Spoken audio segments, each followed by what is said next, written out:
The ideas that gave birth to our nation are the ideas that our nation is resistant to right now, and we should talk about that all the time. In a world where narratives are shaped by corporations and gatekeepers, independent voices matter more than ever. Badlands Media brings together citizen journalists, researchers, and independent thinkers. The truth is triggering. Question the narrative. Explore the facts. It's authenticity, courage, resilience. Search for the truth others won't. It's not about being first or being right. The information war is changing. It's about being authentic. Embrace the friction. Embrace the friction. Shut the f*** up. Authentically antagonizing. Join the movement. I'm going to say how I feel. Follow Badlands Media. This is about the future. The Badlands. What are the Badlands? Explain those Badlands. That's a hell of a name. Good afternoon, everybody, and welcome to the Bad Mood Hour, also known as Badlands Book Club. And it's only the Bad Mood Hour for this book because it's enraging. We're doing The Creature from Jekyll Island. John asked on the last show on Daily Herald, what book are you guys doing? Are you still doing The Creature from Jekyll Island? Because you guys have been doing that book forever. Yeah, we have. It's very long, like Royce White's Clitoris. And it's very disturbing. And it puts us in a bit of a bad mood. But if you're going to be in a bad mood, it's good to be in a bad mood with your friends. And Brian will be here in a moment. He is returning from the chiropractor. And so he told me to just go ahead and get started. And he'll be here as soon as he can. Like 5 minutes ago, he said he was 15 minutes away. So let's talk about our incredible sponsors for this show. Perfect one for this show. First up, gold and silver are back in the headlines. After an incredible run earlier this year, both metals pulled back, but recently they've started climbing again. Gold is once again pushing above the 4,000 mark, while silver has rallied sharply as investors return to precious metals amid global uncertainty. Analysts point to continued central bank buying, strong physical demand, and growing industrial demand for silver as reasons for that the long-term outlook remains strong. Every day, more Americans are looking to diversify with assets that have stood the test of time. That's why now may be a smart time to take a closer look at Goldco. For a limited time, Goldco is celebrating America's 250th anniversary with a special offer. On qualifying purchases, you'll receive up to 10% in free silver plus a free solar generator. It's a valuable bonus for anyone looking to strengthen their financial preparedness. If you've been thinking about adding physical gold or silver to your portfolio or simply want to learn more, don't wait. Head over to badlandsgold.com to claim your free gold and silver kit and see if you qualify for this limited time anniversary offer. That is badlandsgold.com, and you can learn more about Goldco on episode 13 of America First Stories. And if you don't know where that is, head to rumble.com/badlandsmedia, hit the playlists option, and there he is. And go to the America First Stories playlist, and it's episode 13 where you will find Goldco. What's up, Brian? Hey, how you doing? I'm good. How are you? How are you I'm feeling? good. Sorry about that. They decided they want to try all these new things on me today. So What kind of things? What did they do? So usually when I go to the chiropractor, I'm in and out. Like an adjustment takes like 5 minutes tops. This time I had to sit in like this electric chair that like popped me back and moved my hips side to side and was vibrating on my ass and like all this crazy shit. And I'm sitting here, I'm like, okay, this is going to be a little bit longer than 5 minutes. So, but if I'm feeling a little bit better, so I'm getting better slowly. I got another appointment tomorrow. So. What did you do? Do you know? No, it's a pinched L5 nerve. Wow. I pinched my L5. So, by the way, are you hearing any echo or anything like that? Because Nope. me and Alpha, after Daily this morning, we were playing around with our sound, and StreamYard did another update, and I think they got rid of that mix minus issue. Oh, and good. so I think we're back to normal now, and that's really good. And I actually, at the end of the show, Ash, I want to try something with you where we play like music. We'll play like our intro or something. And I want to see if the audience, how it sounds for them, because I was playing with my soundboard and I found something else out. So Right I on. want to try that as well. In All the right. meantime, Do let me you get- want to try creatine? Because No, that's what you- we're going to talk I- about. I do. Creatine has been a staple in sports nutrition and athletic fitness for decades, and for good reason. It helps our cells create ATP, their primary source of energy. But creatine isn't just for workouts. Recent research has found creatine supplementation is great for the mind too, helping with focus and mood by increasing energy in our brain cells. Conscious Strength Creatine Monohydrate is micronized for easy absorption, unflavored with no fillers, and made in the USA. Combined with their electrolytes and cordyceps for a natural workout stack, or lion's mane and methylene blue for the ultimate brain boost. Find the Conscious Strength products at badlandsmedia.tv/strength and make sure you use code Badlands for 10% off your order. That's badlandsmedia.tv/strength, code Badlands. And for more on Jordan and Conscious Strength and the company and the vision and the products, episode 5 of America First Stories. I generally don't work out, so I don't creatine. I'm not in the market for creatine, but Caleb uses Jordan's Conscious Strength creatine and he really likes it. Yeah, when I get back in the gym, which I have to do because now my body's starting to fall apart without muscle density. So I will be on creatine when I go back in. If you ever stop being 90 years old. Yeah, if my body ever like wants to act its age again, then maybe then I'll. What's my age again? What's my age again? So hey, before we get into the book itself, I wanted to highlight Rand Paul. I talked about this with you on Zoom Wednesday. in on that. It is I am. ridiculously far away. I am. I'm just not realizing the roller ball on my mouse doesn't work very well, so I have to do it by pressing it. So Rand Paul the other day I think this was on Tuesday, said I visited Fort Knox today. The dollar has lost 97% of its purchasing power since the Fed opened in 1913. That's $100 back then is worth over $3,300 today.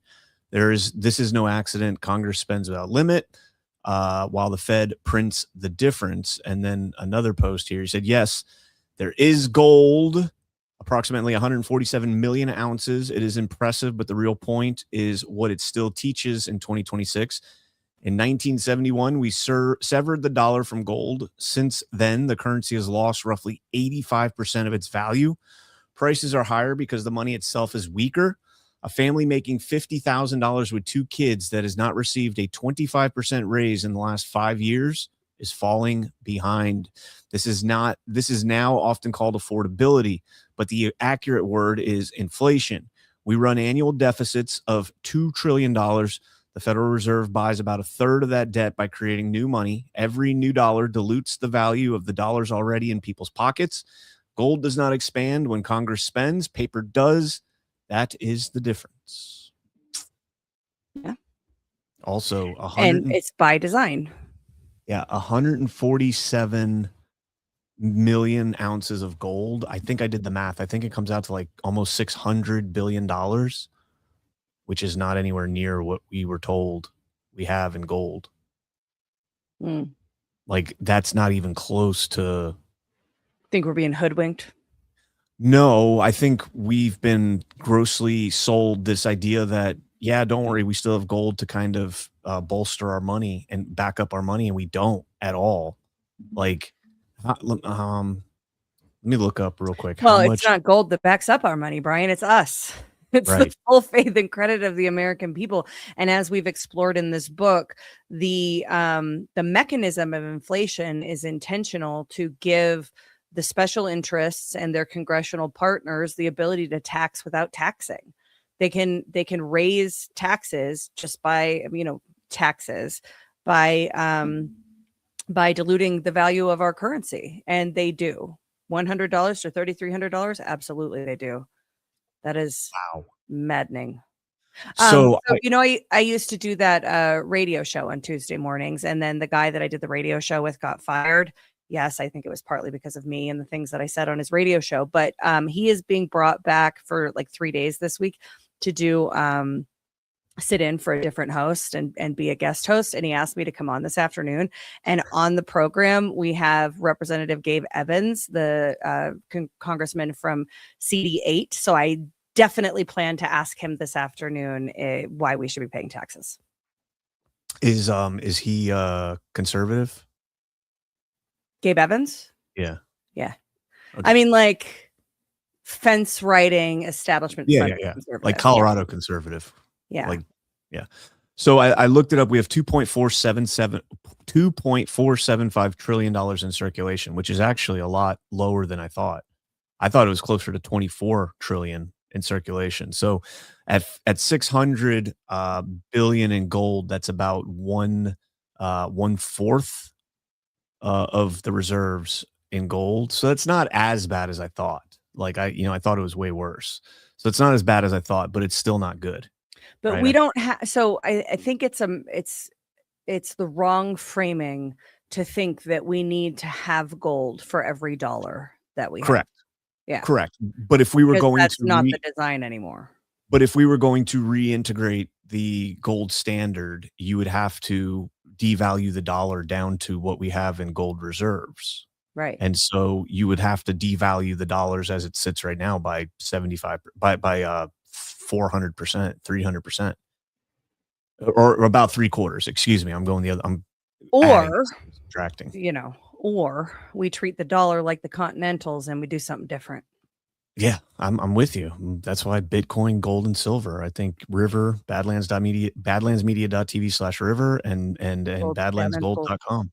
Yeah. Then we talked about Badlands Gold. You weren't here for it because you're being a little bitch, but wow. I hope you feel better. Jeez. I really do. You think like you're like Christy yesterday. She's like, one of us worked today. And I was like, excuse me. I was like, I was working until you got home. I was working long after, just because I don't have to go out in the hot sun because, whatever. Yeah, but that does suck. Being somebody that works outside in Florida must really suck. Unless you're like a lifeguard on a beach with a breeze. Well, it's great in the winter.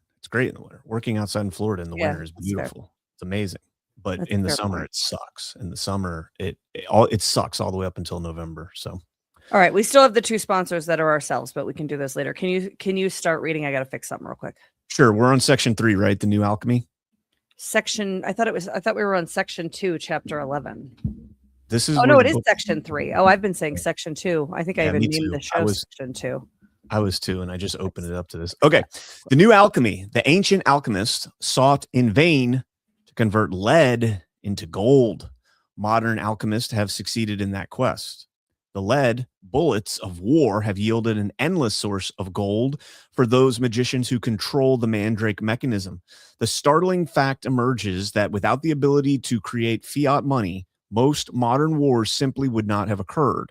As long as the mechanism is allowed to function, future wars are inevitable. This is the story of how that came to pass. Chapter 11, The Rothschild Formula. The rise of the House of Rothschild in Europe, the tradition among financiers of profiting from both sides of armed conflict, the formula by which war is converted into debt and debt converted back into war. So far, we have adhered closely to the subject of money and the history of its manipulation by political and monetary scientists. Now we are going to take a short detour along a parallel path, view some of that same historical scenery with a different perspective. As we progress, it may seem that we have lost our way, and you may wonder what connection any of this can possibly have with the Federal Reserve System. Please be assured, however, it has everything to do with it. And when we finally return to that topic, the connection will become painfully clear. Oh, sorry. Now we're getting into Smedley Butler War as a racket. Well, yeah, and I was thinking that intro sentence on the rise of the House of Rothschild and all of the stuff about war after it sounds like Prussiagate. Yeah. Also, I've always said that gold, silver, and brass. So kind of the same concept of lead. Yeah. The profits of war. The focus of this chapter is on the profits of war, and more specifically, the tendency of those who reap those profits to manipulate governments into military conflicts, not for national or patriotic reasons, but for private gain. The mechanism by which this was accomplished in the past was more complex than simply lending money to warring governments and then collecting interest, although that was part of it. The real payoff has always been in the form of political favoritism in the marketplace. Writing in the year 1937, French historian Richard Lewinsohn explains, quote, although often called bankers, those who financed wars in the pre-capitalist period were not bankers in the modern sense of the word. Unlike modern bankers who operate with money deposited with them by their clients, or in more recent times created out of nothing by a central bank, they generally worked with the fortune. That aside was an insert by Edward Griffin, not the actual quote from Richard Lewinsohn. They generally worked with the fortune which they themselves had amassed or inherited, and which they lent at a high rate of interest. Thus, those who risked the financing of war were, for the most part, already very rich, and this was the case down to the 17th century. When they agreed to finance a war, these rich lenders did not, however, always attach great importance to the rate of interest. In this respect, they often showed greatest compliance to their august clients. But in return, they secured for themselves privileges which could be turned into industrial or commercial profit, such as mining concessions, monopolies of sale or importation, etc. Sometimes even they were given the right to appropriate certain taxes as a guarantee of their loans. So though the loan itself carried very real risk and often did not bring much in interest, the indirect profits were very considerable and the lender's leniency well rewarded. The Rothschild, I guess we'll go with Rothschild instead of Rothschild, dynasty. No discussion of banking as a mechanism for financing wars would be complete without turning eventually to the name Rothschild. It was Mayer Amschel Rothschild who is quoted as saying, quote, "Let me issue and control a nation's money, and I care not who writes the laws." It's a famous saying. Biographer Frederick Morton, that's what I thought at first. Frederick Morton concluded that the Rothschild dynasty had, quote, conquered the world more thoroughly, more cunningly, and much more lastingly than all the Caesars before or all the Hitlers after them. The dynasty was begun in Frankfurt, Germany in the middle of the 18th century by Mayer Amschel Bauer, the son of a goldsmith. Mayer became a clerk in the Oppenheimer Bank in Hanover and was eventually promoted to junior partner. After his father's death, he returned to his home in Frankfurt to continue his family business. Over the door hung a red shield with an eagle as a sign to identify the establishment.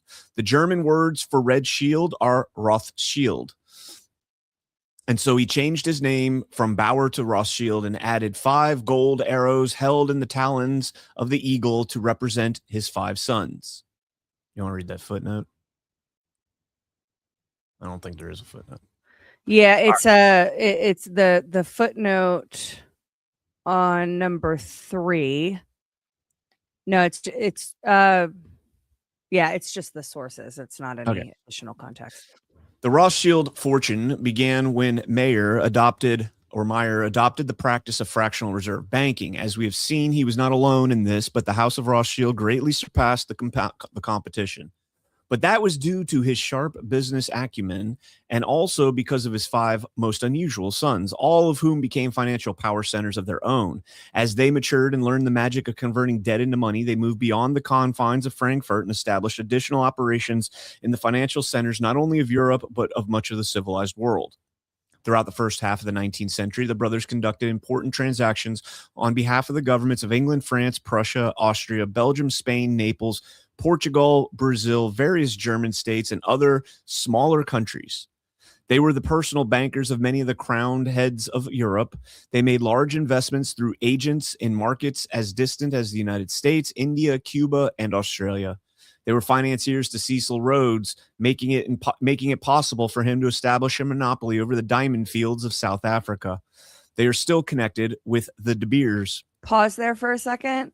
This is the same time frame, isn't it, that Queen Victoria's children were taking over Europe and becoming the heads of state through marriage and whatnot throughout that period of time? I couldn't tell you that. I wouldn't know that. I think that might have predated this by a couple of decades, but it's really hard.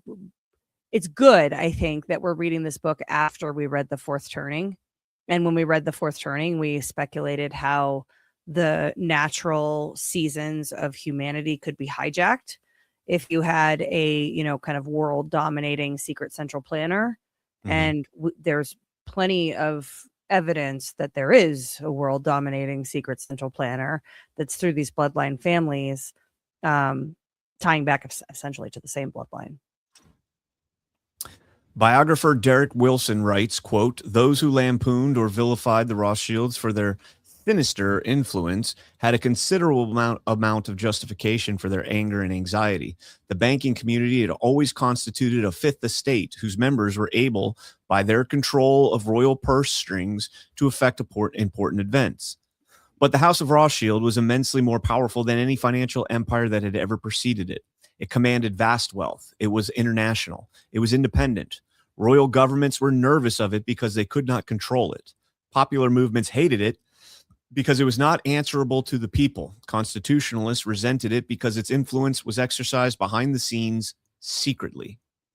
Secrecy, of course, is essential for the success of a cabal, and the Rothschilds perfected the art. By remaining behind the scenes, they were able to avoid the brunt of public anger, which was directed instead at the political figures which they largely controlled. This is a technique which has been practiced by financial manipulations ever since and is fully utilized by those who operated the Federal Reserve System today." Wilson continues, quote, "Clandestinity was and remained a feature of the Rothschild political activity. Seldom were they to be seen engaging in open public debate on important issues. Never did they seek government office. Even when, in later years, some of them entered Parliament, they did not feature prominently in the assembly chambers of London, Paris, or Berlin. Yet all the while they were helping to shape the major events of the day by granting or withholding funds, by providing statesmen with an official diplomatic service, by influencing appointments to high office, and by almost daily intercourse with the great decision makers." A fortune in smuggling. Continual war in Europe created excellent opportunities for profit from smuggling scarce consumer goods past military blockades. Since the Rothschilds often financed both sides in a conflict and were known to have great political influence, the mere sight of the red shield on a leather pouch, a carriage, or a ship's flag was sufficient to ensure that the messenger or his cargo could pass through checkpoints in either direction. This immunity allowed them to deal in a thriving black market of cotton goods, yarn, tobacco, coffee, sugar, and indigo, and they moved freely through the borders of Germany, Scandinavia, Holland, Spain, England, and France. This government protection was one of those indirect benefits that generated commercial profits far in excess of the interest received on the underlying government loans. It is generally true that one man's loss is another man's gain, and even the friendliest of biographers admit that for more than 2 centuries, the House of Rothschild profited handsomely from wars and economic collapses, the very occasions on which others sustained the greatest losses. Napoleon versus the bankers. If one picture is worth 1,000 words, then one example surely must be worth a dozen explanations. There's no better example than the economic war waged by the financiers of 19th century Europe against Napoleon Bonaparte. It is an easily forgotten fact of history that Napoleon had restored law and order to a chaotic post-revolutionary France and had turned its attention not to war, but to establishing peace and improving economic conditions at home. He was particularly anxious to get his country and his people out of debt and out of the control of bankers. R. McNair Wilson in Monarchy or Money Posver says, quote, "It was ordained by him that money should not be exported from France on any pretext whatever except that the consent of the government, and that in no circumstance should loans be employed to meet current expenditure, whether civil or military. Quote, one has only to consider," Napoleon remarked, "what loans can lead to in order to realize their danger. Therefore, I would never have anything to do with them and have always striven against them." End quote. The object was to withhold from finance the power to embarrass the government as it has embarrassed the government of Louis XVI. When a government, Bonaparte declared, is a dependent for money upon bankers, they and not the leaders of that government control the situation, since, quote, "the hand that gives is above the hand that takes," end quote. Quote, money, he declared, has no motherland. Financiers are without patriotism and without decency. Their sole object is gain. End quote. That book is called Monarchy or Money Power. Mm. I think it's the OCR thing. One of Napoleon's first blows against the bankers was to establish an independent Bank of France with himself as president. But even this bank was not trusted, and government funds were never placed into it. It was his refusal to borrow, however, that caused the most concern among the financiers. Actually, to them, this was a mixture of both bad and good news. The bad news was that they were denied the benefit of royalty payments on fractional money. The good news was that without resorting to debt, they were confident Napoleon could not militarily defend himself. Thus, he could easily be toppled and replaced by Louis XVI of the old monarchic dynasty, who was receptive to banker influence. Wilson continues, quote, they had good hopes of encompassing his downfall. None believed that he could finance a war on a great scale now that the resource of paper money had been denied him by the destruction of the assignat. I don't know. Yeah, and that says the assignat was pure fiat money, which rapidly became totally worthless in commerce and which all but destroyed the French economy. So kind of like dollars. Like continentals Yeah. and now dollars. And now dollars. Where would he obtain the indispensable gold and silver to feed and equip a great army? Pitt, the Prime Minister of England, counted already on a coalition of England, Austria, Prussia, Russia, Spain, Sweden, and numerous small states. Some 600,000 men would be put into the field. All the resources of England's wealth, that is to say, of the world's wealth, would be placed at the disposal of this overwhelming force. Could the Corsican muster 200,000? Could he arm them? Could he feed them? If the lead bullets did not destroy him, the gold bullets would soon make an end. That's what a quote that is. He would be forced, like his neighbors, to come hat in hand for loans and, like them, to accept the banker's terms. He could not put his hands on 2 million pounds, so empty that was the treasury, and so depleted the nation's stock of metallic money. London waited with interest to see how the puzzle would be solved. Napoleon solved the puzzle quite simply by selling off some real estate. Those crazy Americans gave him 3 million pounds for a vast swamp called Louisiana. Thanks, Jefferson. This is quite the header. A plan to destroy the United States.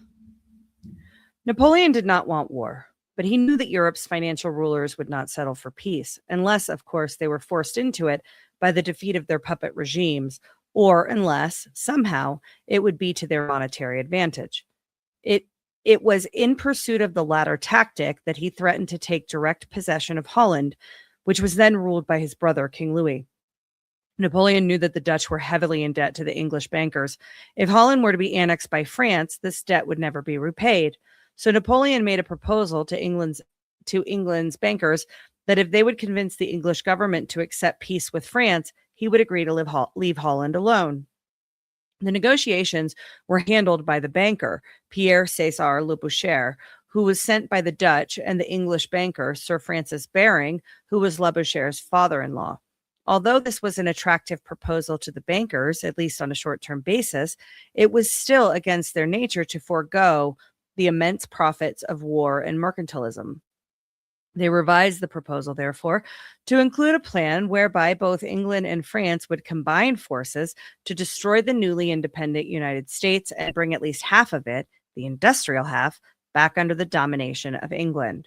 The incredible plan, conceived by the French banker Urvard, called for military invasion and conquest followed by division of the spoils. England would receive the northern states, united with Canada, while the southern states would fall to France. Napoleon would be tempted by offering him the awesome title of King of America. McNair Wilson tells us, quote, Labouchere wrote to Baring on March 21st and enclosed a note for British Foreign Secretary Wellesley, dictated by Urvard, I don't know how to say that, which ran, quote, from a conqueror, he, Napoleon, is becoming a preserver. The first result of his marriage with Marie Louise will be that he will make an offer of peace to England. It is to this nation's, i.e. England's, interest to make peace, for it has commanded the sea. On the contrary, it is really in the interest of France to continue war, which allows her to expand indefinitely and make a fresh fleet, which cannot be done once peace is established. Why does not the English cabinet make a proposal to France to destroy the United States of America, and by making them again dependent on England, persuade Napoleon to lend his aid to destroy the life work of Louis XVI? It is to her, England's, interest to conclude peace and to flatter Napoleon's vanity by recognizing his work and his imperial title. The cabinet discussed the proposals and approved them. Wellesley once hurried to Baring's house to give him the good news. The Dutch would be able to pay and would be compelled to pay in gold. Unhappily, Napoleon found out what was afoot and took somewhat strong objections to the plan of a joint attack on the United States. He arrested Aurivard, dismissed and exiled Fouché, and published the whole story, to the grave distress of Wellesley and Baring.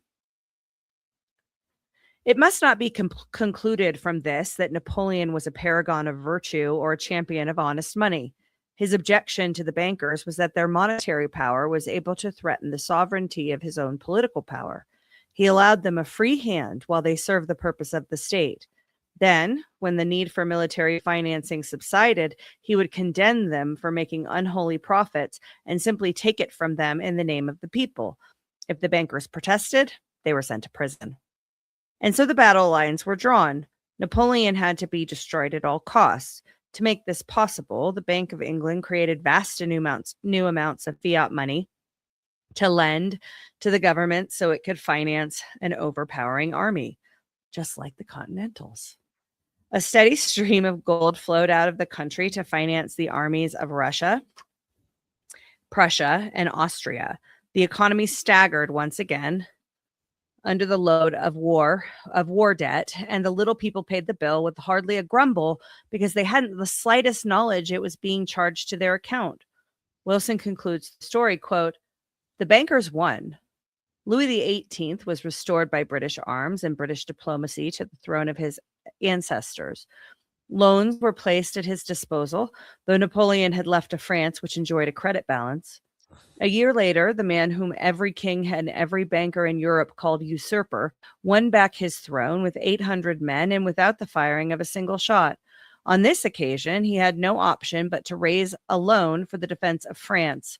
The City of London banking district accommodated him with £5 million. With this sum, he equipped the army which Wellington defeated at Waterloo." Gold for the Duke of Wellington. One of the most fascinating and revealing episodes to be recorded by the Rothschild biographers concerned the smuggling of a large shipment of gold to finance the Duke of Wellington, who was attempting to feed and equip an army in Portugal and in the Pyrenees Mountains between Spain and France. It was not at all certain that Wellington would be able to defeat Napoleon in the coming battle, and that the Duke was hard-pressed to convince bankers and merchants in Portugal and Spain to accept his written promises to pay, even though they were officially guaranteed by the British government. These notes were deeply discounted, and Wellington was desperate for gold coin. It was at that point that Nathan Rothschild offered the services of himself and his brothers. With an efficient smuggling apparatus already functioning throughout Europe, he was able to offer Wellington much better terms while still making a magnificent profit. But to accomplish this, the gold had to pass under Napoleon's nose. Frederick Morton described the scene, quote, "There was only one way to route the cash through the very France England's army was fighting." Of course, the Rothschild blockade running machine already had superb cogs, whirring all over Germany, Scandinavia, and England, even in Spain and southern France. But a very foxy new wheel was needed in Napoleon's capital itself. Enter Jacob, henceforth called James, the youngest of Meyer's sons. James was only 19 years old, but was well trained by his father in the art of deception. He arrived in Paris with a dual mission. First, he was to provide the French authorities with a false report about the British gold movement and just enough truth in it to sound convincing. He presented the government falsified letters indicating that the English were desperate to halt the flow of their gold into France. The ploy paid off when the French authorities then actually encouraged the financial community to accept British gold and to convert it into commercially sound banknotes.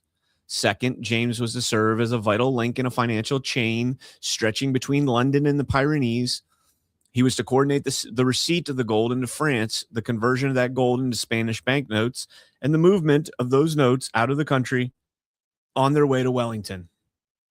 All of this he did with amazing dexterity, especially considering his youth. Morton concludes, quote, in the space of a few hundred hours, Mayer's youngest had not only gotten the English gold rolling through France, but conjured a fiscal mirage that took in Napoleon himself. A teenage Rothschild tricked the imperial government into sanctioning the very process that helped to ruin it. The family machine began to hum. Nathan sent big shipments of British guineas, Portuguese gold ounces, French Napoleons d'or, often freshly minted in London, across the channel. From the coast, James saw them to Paris and secretly transmuted the metals into bills on certain Spanish bankers. South of the capital, Calman, another of Meyer's sons, materialized, took over the bills, blurred into 1,000 shadowed canyons along the Pyrenees, and reappeared with Wellington's receipts in hand.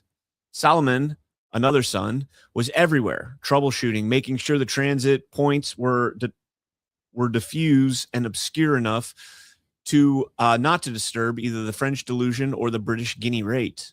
Amschel stayed in Frankfurt and helped Father Mayer to staff the headquarters. The French did catch a few whiffs of the truth. Sometimes the suspicious could be prosperously purged of their suspicion. The police chief of Calais, for example, suddenly was able to live in such distracting luxury that he found it difficult to patrol the shoreline thoroughly. While Napoleon struggled his might away in the Russian winter, there passed through France itself a gold vein to the army staving in the empire's back door. At a dinner party in later years, Nathan casually summed up the episode as though it were merely a good piece of routine business. He said, quote, the East India Company had 800,000 pounds worth of gold to sell. I went to the sale and bought it all. I knew the Duke of Wellington must have it. The government sent for me and said that they must have the gold. I sold the gold to them, but they didn't know how to get it to the Duke in Portugal. I undertook all that and sent it through France. It was the best business I have ever done. You know, it's interesting. So this kid was 19 when he overthrew his, first region of the world. And by 19, he was equipped to do that. And we talk in like the Prussiagate series, the Will's old guys talk about the education system that was brought into America, right? Mm-hmm.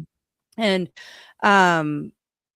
this kind of idea of, this is going to sound wrong at first, but I think you guys will understand what I'm trying to say. Like this idea of protecting the innocence of kids, and then like kind of their training in life that is provided outside of the home, obviously, but like the schooling and focus is on compliance in a system, right? It's focused on being good global citizens, and kind of compliance and kind of breaking the wild at heart spirits of kids, and also combining that Prussian education system with this idea of, well, we shouldn't involve kids in grown-up things, which is something that as a parent I always rejected.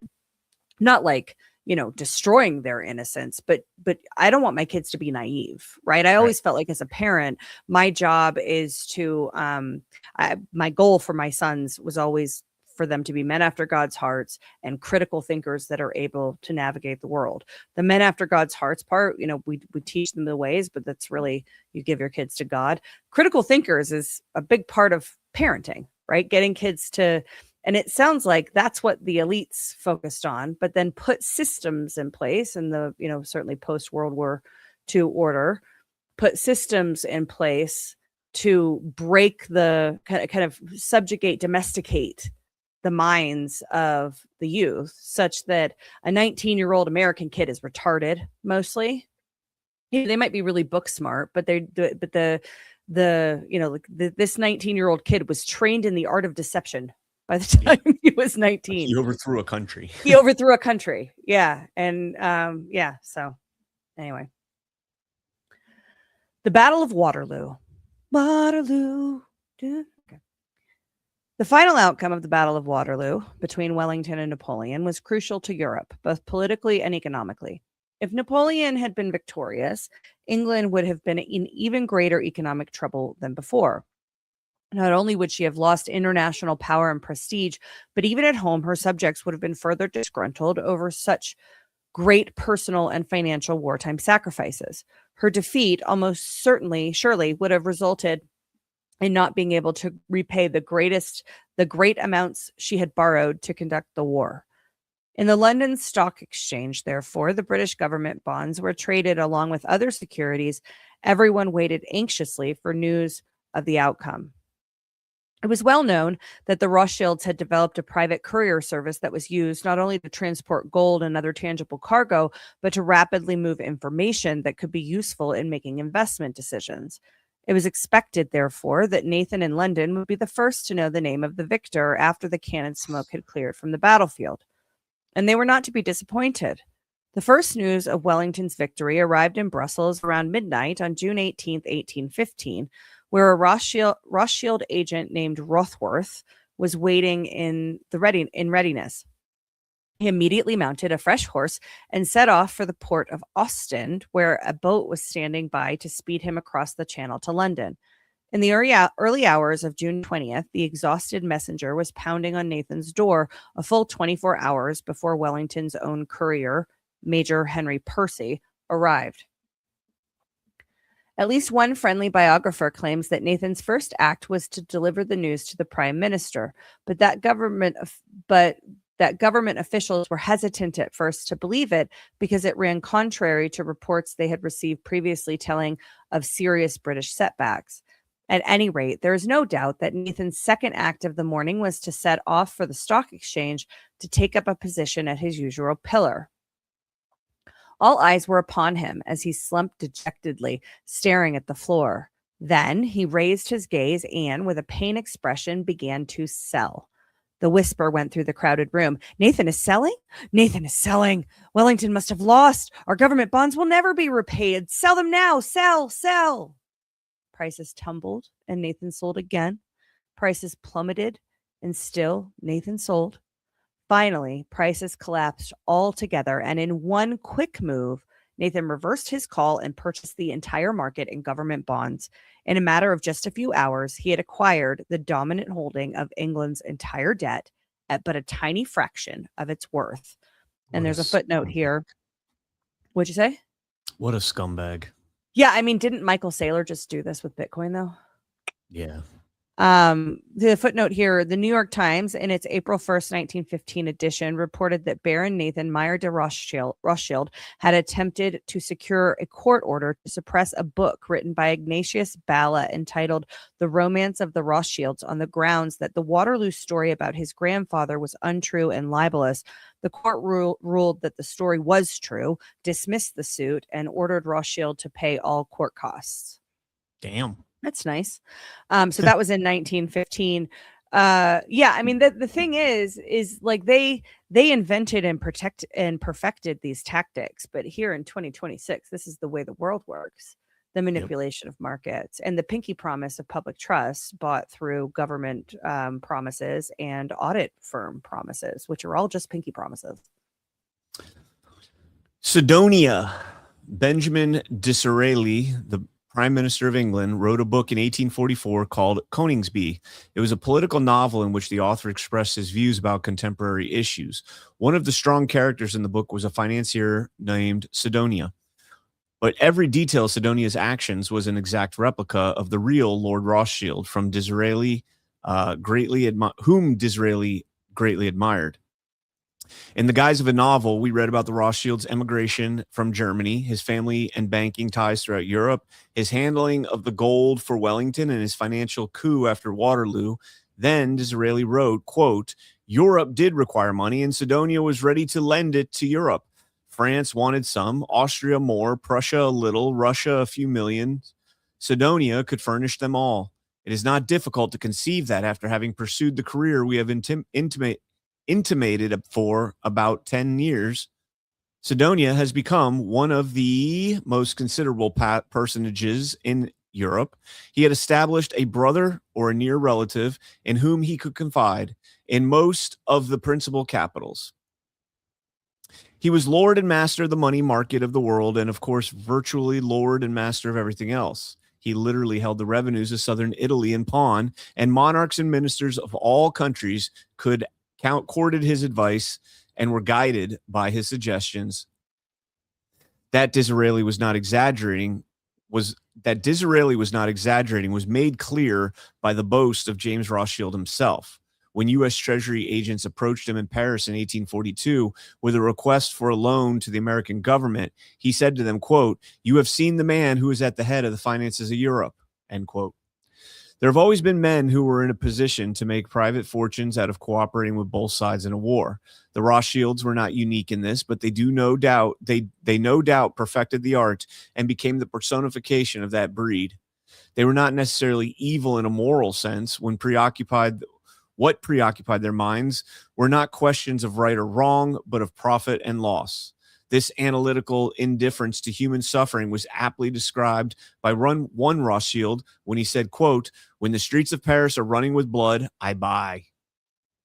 They may have held that citizenship in the country of their residence, but patriotism was beyond their comprehension. They were also very bright, if not cunning, and these combined traits made them the role model of the cool pragmatists who dominate the political and financial world of today. Disraeli well described this type when he wrote of Sidonia, quote, "He was a man without affections. It would be harsh to say he had no heart, for he was susceptible to deep emotions, but not for individuals. The individual never touched him. Woman was to him a toy, man a machine."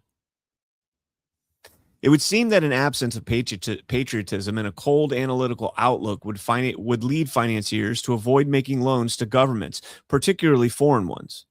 Private borrowers can be hauled into court and their assets confiscated to make good on their debts.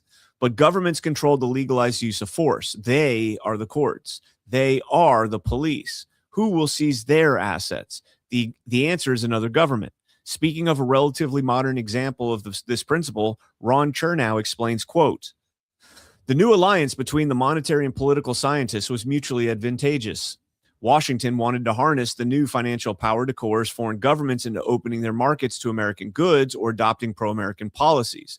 The banks, in turn, needed levers to force debt repayments and welcome the government's police powers in distant places.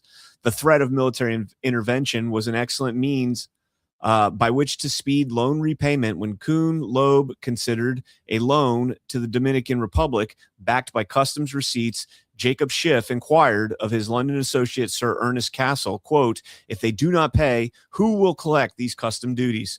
Cassel replied, 'Your Marines and ours.'" One of the great puzzles of history is why the government always go into debt and seldom attempt to put themselves into a pay-as-you-go basis. Good question. A partial answer is that kings and politicians lack the courage to tax their subjects the enormous sums that would be required under such an arrangement. There's also the deeper question of why the expenditures are so high in the first place. Given the mentality of the world's financial lords and masters, as Disraeli described them, it is conceivable that a coldly calculated strategy has been developed over the years to ensure this result. In fact, the historical evidence strongly suggests that just such a plan was developed in 18th century Europe and perfected in 20th century America for the purpose of hypothetical analysis. Let us identify this strategy as the Rothschild formula. So 19-year-old Nathan Rothschild was a sociopath. Yes. The formula. Let us imagine a man who is totally pragmatic. He is smarter and more cunning than most men, and in fact holds them in thinly disguised contempt. He may respect the talents of a few, but has little concern over the condition of mankind. He has observed that kings and politicians are always fighting over something or other, and has concluded that wars are inevitable. He's also learned that wars can be profitable, not only by lending or creating the money to finance them, but from government favoritism in the granting of commercial subsidies or monopolies. He is not capable of such a primitive feeling as patriotism, so he is free to participate in the funding of any side in any conflict, limited only by factors of self-interest. If such a man were to survey the world around him, it is not difficult to imagine that he would come to the following conclusions, which would become the prime directives of his career. 1. War is the ultimate discipline to any government. If it can successfully meet the challenge of war, it will survive. If it cannot, it will perish. All else is secondary. The sanctity of its laws, the prosperity of its citizen, and the solvency of its treasury will be quickly sacrificed by any government in its primal act of self-survival. 2. All that is necessary, therefore, to ensure that a government will maintain or expand its debt is to involve it in war, or the threat of war. The greater the threat, the more destructive the war, the greater the need for debt. To involve a country in war or the threat of war, it will be necessary for it to have enemies with credible military might.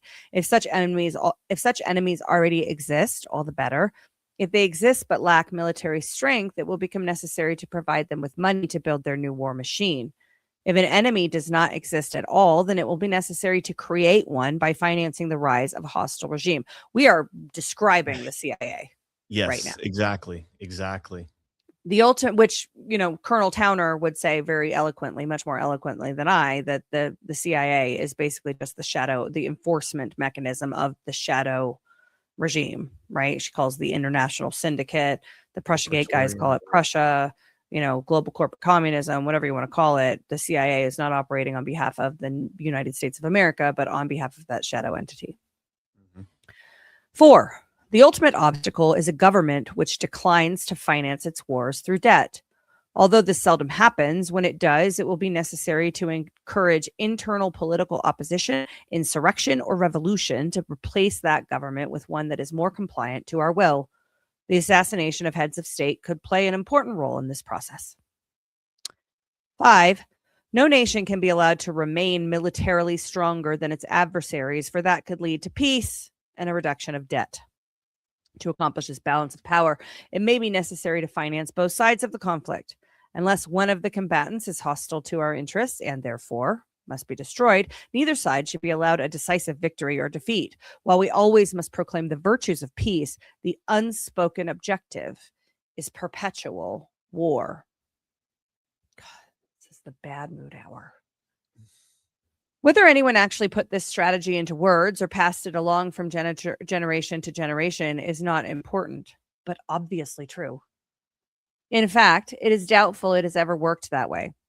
Whether it is the product of conscious planning or merely the consequences of men responding to the profit opportunities inherent in fiat money, the world's financial lords have acted as though they were following such a plan, and this has become especially apparent since the creation of the central bank mandrake mechanism 3 centuries ago. The balance of power question is particularly intriguing. Most history texts present the concept as though it were some kind of natural social phenomenon, which somehow has worked into the benefit of mankind. The implication is that it's just wonderful how, after all those European wars, no nation was strong enough to completely dominate the others. When the United States emerged from World War II with exactly such power, it was widely deplored, and massive political and financial mechanisms, such as foreign aid and disarmament, were set in motion to restore the balance. This has become almost a revered doctrine of international democracy. But the overlooked consequence of this sentimental notion is that wars between equals have become the permanent landscape of history. This does not mean that every warlike group that comes along will easily find financing from the lords and masters. It depends on whom they threaten and how likely they are to succeed. In 1830, for example, the Dutch were facing an uprising of their subjects in Belgium. Both the ruling government and the revolutionaries were dependent upon the Rothschilds for financing their conflict. The Dutch rulers were reliable customers for loans, and just as important, they were reliable in their payment of interest on those loans. It would have been foolhardy to provide more than token assistance to the rebels who, if they came into power, quite likely would have refused to honor the debts of the former puppet regime. Salomon Rothschild explained, quote, "These gentlemen should not count on us unless they decide to follow a line of prudence and moderation. Our goodwill does not yet extend to the point of putting clubs into the hands that would beat us, that is, lending money to make war and ruin the credit that we sustain with all our efforts and all our means." After the revolution was resolved by negotiation rather than by arms, the new government in Brussels was a natural target for financial takeover. James Rothschild laid out the strategy that has become the model of such operations ever since. Quote, "Now is the moment of which we should take advantage to make ourselves absolute masters of that country's finances. The first step will be to establish ourselves on an intimate footing with Belgium's new finance minister to gain his confidence and to take all the treasury bonds he may offer us. How many pages do we have left in this? Just like 1.5. We're almost done. Okay. Perpetual war. Well, let's pause there for a second and hit our final two sponsors. Oh, good call. Yeah. We're going to Gart. Should we talk about Gart? We're going back to Gart. Sure. Go ahead. Badlands Media is returning back to Las Vegas, Nevada for the 13th stop on the Great American Restoration Tour. Join us from Thursday, September 17th to Saturday, September 19th, 2026. Get early bird pricing for virtual tickets and save $10 through August 15th. That's just this Saturday. So go buy your tickets today. Visit badlandsmedia.tv/events for more information. We are going to have a blast. I'm excited to see how the kind of format and structure and agenda and everything is being changed up, because John has been talking about prioritizing more of the connection. And so it's going to be interesting to see. And it's going to be a lot of fun. You guys should be with us. You should come hang out with us in Vegas. And if you can't make it, get a virtual ticket, badlandsmedia.tv/events. All right. And then let's talk about some soft disclosure. Soft Disclosure deodorant is made with purity-tested ingredients like organic arrowroot powder, magnesium hydroxide, and nourishing plant oils. This deodorant keeps you fresh without covering up the truth. Activated charcoal works like a magnet to help draw out impurities, while green matcha tea brings antioxidant power to protect and calm skin. Aluminum-free, stain-free, and formulated to last up to 2 months of daily use. Whole bus fresh, no stank on me. Soft Disclosure got me clean. Fresh so loud, can't compete. Mint, lemon, grapefruit, lavender tea. It helps fight odor without blocking the body's natural sweat. And every purchase helps support 6 American small businesses. Buy 2 deodorants, get a free lip balm. Or visit softdisclosure.com and use promo code FRESH for 15% off. What are you doing? Soft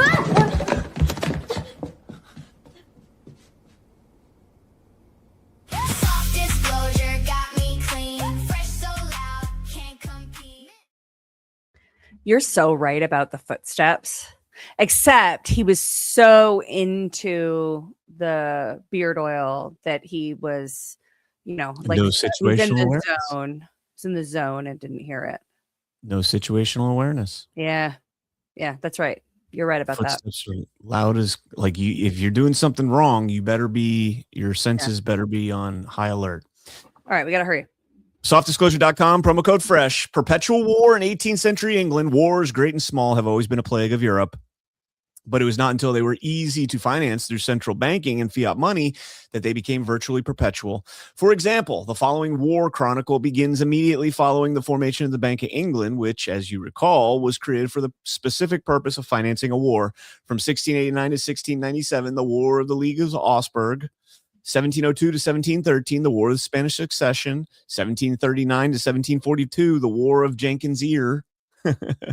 Nice. They fought over an ear. Who is Jenkins and what was the I deal? don't know. What is that all about? I've never heard of the War of Jenkins' Ear, but that's hilarious.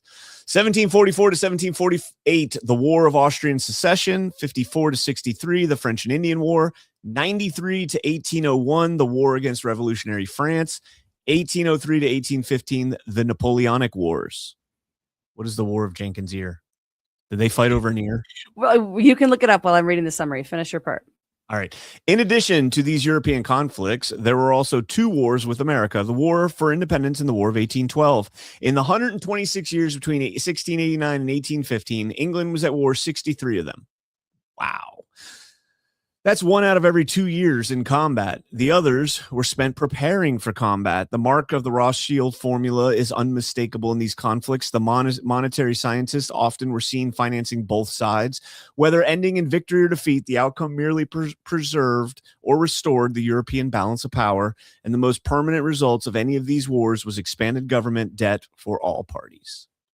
All right. Now I expect a full report on Jenkins' Ear Yep. in a minute. Summary. By the end of the 18th century, the House of Rothschild had become one of the most successful financial institutions the world has ever known. Its meteoric rise can be attributed to the great industry and shrewdness of the 5 brothers who established themselves in various capitals of Europe and forged the world's first international financial network. As pioneers of the practice of lending money to governments, they soon learned that this provided unique opportunities to parlay wealth into political power as well. Before long, most of the princes and kings of Europe had come within their influence. The Rothschilds also had mastered the art of smuggling on a grand scale, often with tacit approval of the governments whose laws they violated. This was perceived by all parties as an unofficial bonus for providing needed funding to those same governments, particularly in a time of war. The fact that different branches of the Rothschild network also might be providing funds for the enemy was pragmatically ignored. Thus, a time-honored practice among financiers was born, profiting from both sides. The Rothschilds operated a highly efficient intelligence gathering system, which provided them with advanced knowledge of important events, knowledge which was invaluable for investment decisions. When an exhausted Rothschild courier delivered the first news of the Battle of Waterloo, Nathan was able to deceive the London bond traders into selling panic, and that allowed him to acquire the dominant holding of England's entire debt at but a tiny fraction of its worth. A study of these and similar events reveals a personality profile, not just of the Rothschilds, but of that special breed of international financiers whose success typically is built upon certain character traits. These include cold objectivity, immunity to patriotism, and indifference to the human condition. That profile is the basis for proposing a theoretical strategy called the Rothschild formula, which motivates such men to propel governments into war for the profits they yield. This formula most likely has never been consciously phrased as it appears here, but subconscious motivations and personality traits work together to implement it nevertheless. As long as the mechanisms of central banking exist, it will be to such men an irresistible temptation to convert debt into perpetual war and war into perpetual debt. In the following chapters, we shall track the distinctive footprint of the Rothschild formula as it leads up to our own doorstep in the present day. And then we've got a satirical cartoon of 1848 depicts Rothschild pondering over which of Europe's rulers to favor with loans, while revolutionaries challenge the ancient order he is supporting. And then down below, a caricature of Nathan Rothschild showing him in his habitual position before one of the pillars of the exchange. It is here that he capitalized on his advanced knowledge of Wellington's defeat of Napoleon at Waterloo and was able to acquire the dominant holding of England's entire debt at but a small fraction of its worth. All right. Ooh, Lusitania is next week. That's going to be All right. So it says that as of where'd it go? Oh yeah, what's with the ear? And who is Jenkins? I got it.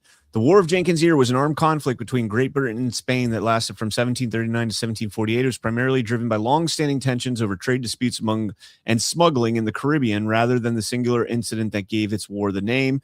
The conflict is famously named after Captain Robert Jenkins, a British merchant sailor who claimed his ear was severed by Spanish coast guards in 1731. Jenkins presented his preserved ear to British parliamentarian in 1738. Fueling public outrage and serving as a rallying cry for war. Holy shit, they didn't even have good psyops back then. They didn't. This is and what did he preserve? What did he preserve his ear Mr. in? King, they cut off my ear. Can you please kill them all? Yes, we shall avenge your ear. Jenkins. And send millions of men to die. Avenge your ear, Jenkins. Oh my goodness. All right, yeah, let me. It looks like we're getting close to halfway done with this book. Yeah, hold on. I want to try something real quick. So for the audience, I have no idea what this is going to sound like. I just want to try some music here. And Ash, we're on YouTube. Should I take us off YouTube? It's YouTube copyright free. Okay. It's copyright free. So, all right, we got the music. Talk, Ash. I can hear you, and I can hear the music, but you sound clippy when the music is playing. Okay, so hold on. I want to try something.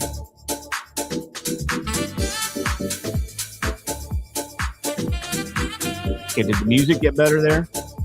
It sounds the same to me. Okay. Did we get better sounding when talking over the music? You sound the same to me. Okay, but I'm asking. Do I sound clippy to you? You sound a little bit out. Yeah. All right, guys, let us know. Okay, and then got a yes, I think so. All right, so now that the music is gone, how do both of us sound? Testing, testing. 1, 2, 3. I think we sound Check, fine. check. Okay. And I'm try talking over me too. Like, so if we're Well, both you'd have to talking talk at for the me to same talk over time- you. Well, you can always talk Brian, over don't me. threaten me with a good time, Brian. Don't threaten You are me with a good famous for time. talking over me. Okay, so just real quick, did it sound better than before, or did it sound the same, or was it better the second time? The music is a little loud to be able to hear you guys. We're not talking about the volume, right? We're talking about the clipping in Just and the out. clarity, right? The ducking and if the music sounded better, because music usually sounds shitty with StreamYard. So With no okay. music, we sound great. Well, that's Okay. encouraging, but not the I'll point. go back and listen to it as well. So thank you guys all so much for tuning in. I don't think we Hang have on a second. anything- So Claire asked in the chat where to find me on the radio this afternoon. It's on if you Google 630 K-How, I will try to remember to post a direct link to listen on my socials. But if you Google 630 K-How, it'll pull up that radio station. It'll be the live feed starting at 6 p.m. Eastern time, 4 o'clock my time, 3 o'clock for you, Claire, because you're on Pacific time. All right. Also, $17 rant from Sunstone 815. Happy birthday, Dave. Enjoy your year ahead. Which Dave's birthday is it? I don't know. I'm assuming Bay Is it Theater Dave? Bay Theater or I'm assuming it was Bay or, Theater. I didn't see it. But thank you Aw. for the rant, guys. We do not and happy particularly birthday, make- Dave, whoever you are. Yes, there you go. Hit the All right, like button. guys. Stay tuned. We've got sit rep coming up tonight at 9 p.m. So stay tuned for that. We'll see you guys later. Bye, guys.